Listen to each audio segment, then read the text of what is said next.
Oui, comme je l'ai notifié, c'est un ami qui a voulu que je fasse les vidéos, quelques-unes en français. C'est pour ça que je le fais. Sinon, l'initiative, c'est l'initiative des patients qui ont voulu que les émissions soient animées en EV pour que nos parents du village et des hameaux puissent aussi profiter de la sensibilisation.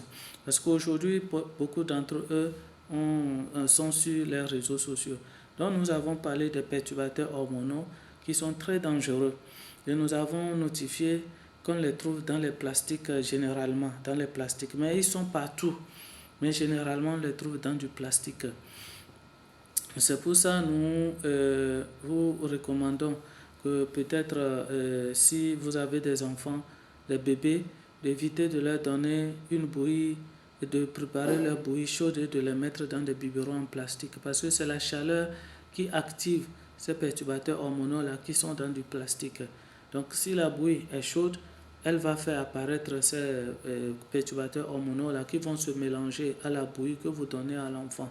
L'enfant finira même peut-être en grandissant de 0 à 2 ans va finir par développer certaines choses que vous n'allez pas comprendre parce que les fausses hormones sont entrées en eux et ils ont pris la place des vraies hormones.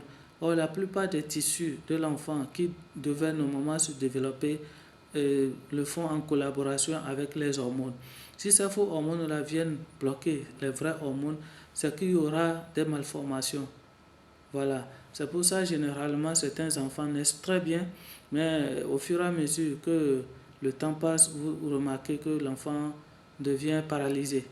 Il n'arrive plus à marcher. Pourquoi? Parce que votre, comment dire ça, sa glande thyroïde n'a pas eu le temps. Les faux hormones ont bloqué sa fonctionnalité. Or, c'est lui qui coordonne le bon fonctionnement et le développement du cerveau et des autres nerfs.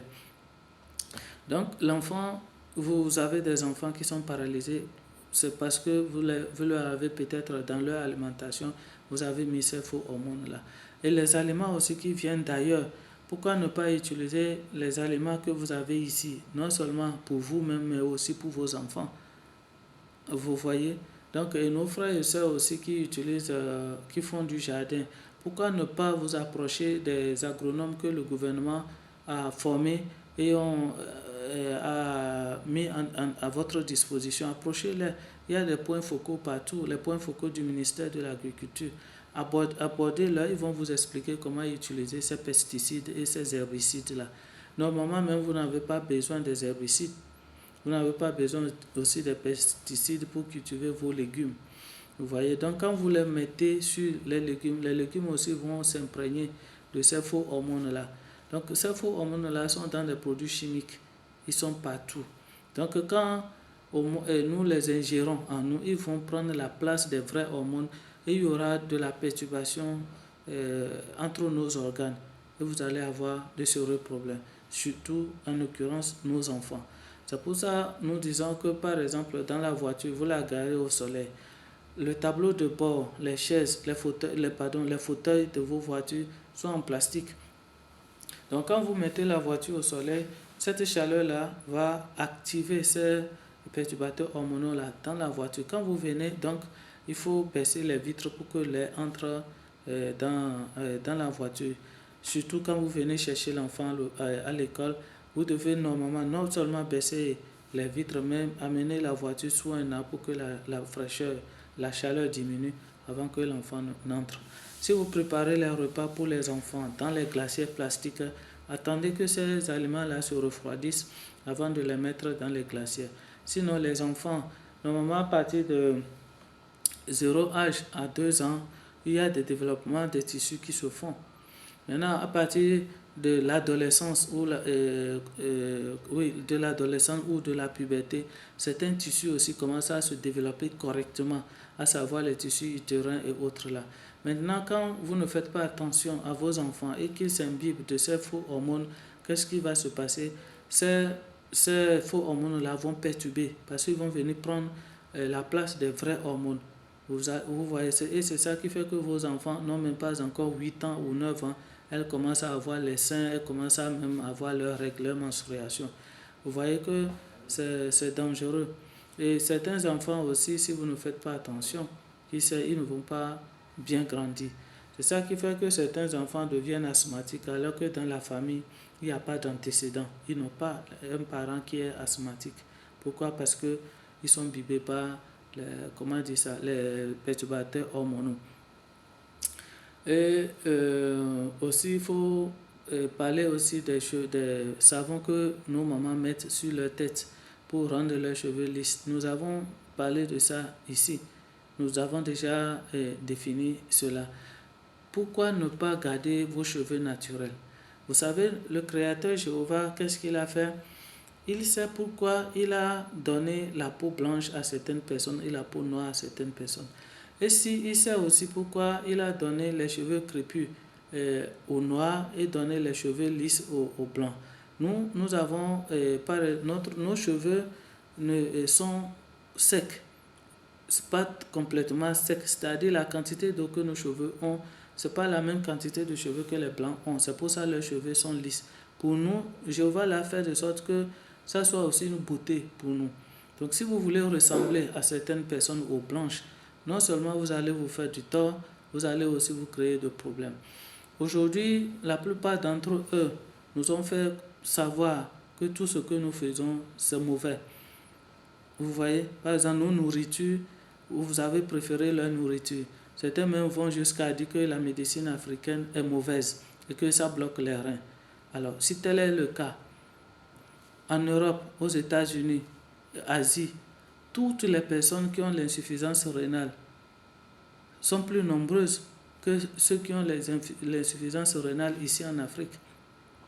Or, ces personnes-là n'utilisent pas nos produits, ils n'utilisent pas nos plantes.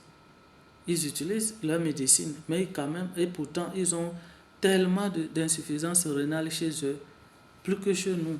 Alors, si notre médecine était vraiment mauvaise, pourquoi nous, on ne développe pas l'insuffisance rénale assez, comme chez eux? Pour les plantes, il suffit seulement de les connaître. Il suffit seulement de savoir comment les préparer, comment les conserver. Et le dosage, la posologie. Si tu le maîtrises, si tu maîtrises ça, mon frère, tu n'as rien à craindre. Tu es en sécurité, tu es à l'aise. Donc, ils ont essayé et ils ont introduit ça dans la tête de nos frères et sœurs et de nos frères qui sont dans la médecine aussi, qui disent ça souvent sans même connaître aucune plante. Ils ne savent même pas comment on prépare les plantes. Ils ne connaissent rien des plantes. Ils n'ont jamais étudié les plantes, mais ils continuent à le dire. C'est pour ça qu'il est temps que nous nous réveillons. Mangeons naturel, comme le gouvernement l'a dit, mangeons local. Tout ce que nous produisons aujourd'hui, il faut que nous mangeons. Pourquoi? Pour préserver notre santé. Parce qu'aujourd'hui, tout ce que nous faisons tourne autour de la santé. Vous voyez? C'est pour ça que nous vous encourageons à revenir et à manger de façon naturelle. Si vous achetez vos fruits et vos légumes et que vous constatez que vraiment, il y a même les fruits qu'on nous envoie d'ailleurs, il y a les pesticides dedans. Donc, trempez-les dans de l'eau avec du bicarbonate, ça va quand même diminuer un tout petit peu ces perturbateurs hormonaux-là et vous allez vous protéger. Aujourd'hui, il est bien défini. Il y a une étude qui a été faite en 2012. Il s'est publié, je crois, dans le journal médical de l'épidémie en 2012. Ça, ce qui a bien prouvé qu'il y a un lien entre nos femmes africaines qui défrisent leurs cheveux et la multiplication des fibromes aujourd'hui dans leur utérus. Donc, vous voyez qu'il est temps que vous vous réveillez, que vous gardiez vos cheveux naturels. Il y a des techniques, il y a les sprays pour rendre vos cheveux tendres et les peigner de façon normale. Maintenant, les coiffeuses, il faudra aussi qu'elles se réveillent, qu'elles commencent à inventer des modèles avec les cheveux naturels. Ça va du soi. Comme ça, elles seront des créatrices. Elles auront leur nom. Et traiter un cheveu naturel coûte cher, plus que les cheveux défrisés. Donc, non seulement vous gagnez, mais vous donnez aussi la santé à celles qui viennent vers vous. Et vous aussi qui utilisez les savons sur la tête des clients, vous aussi, ces perturbateurs hormonaux-là entrent en vous. Vous voyez, donc c'est pour ça que nous attirons votre attention. Et nous vous supplions aussi de vous abonner sur la chaîne YouTube et TikTok Dr Mohamed. Abonnez-vous et likez pour soutenir la chaîne. Je vous remercie et à la prochaine.